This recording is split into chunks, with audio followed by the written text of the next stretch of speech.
ยมีอารมณ์นี้บอกเวลาที่มีภัยในใจแล้วบอกกล้าบอกเพราะยานคำตอบ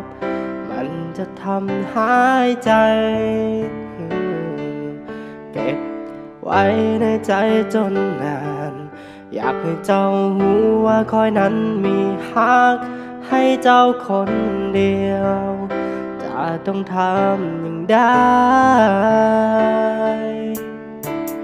ไผต่อไผก็บอกให้เฮาบอกไป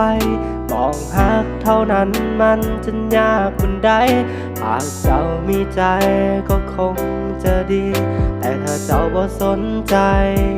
แล้วคอยจะทำได้ดี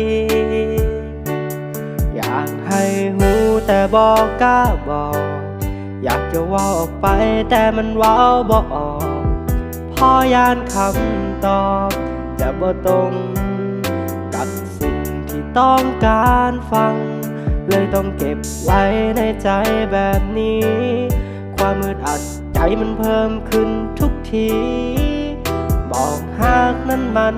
บ่ง่ายอย่างที่ไผเขาคิดกันหากการบอกหากมันเป็นเรื่องง่ายๆหากเจ้าบ่สนมันก็คงสบายหากคอยบ่สนใจบ่แค่คำตอบว่าจะเป็นอย่างใดหากเจ้าบ่หากก็คงแล้วไปถ้าเจ้าบ่สนใจคอยคงบ่เสียใจแต่มันบ่เป็นอย่างนั้นผู้บ่ค่อยมีความหวังและอยากให้เจ้า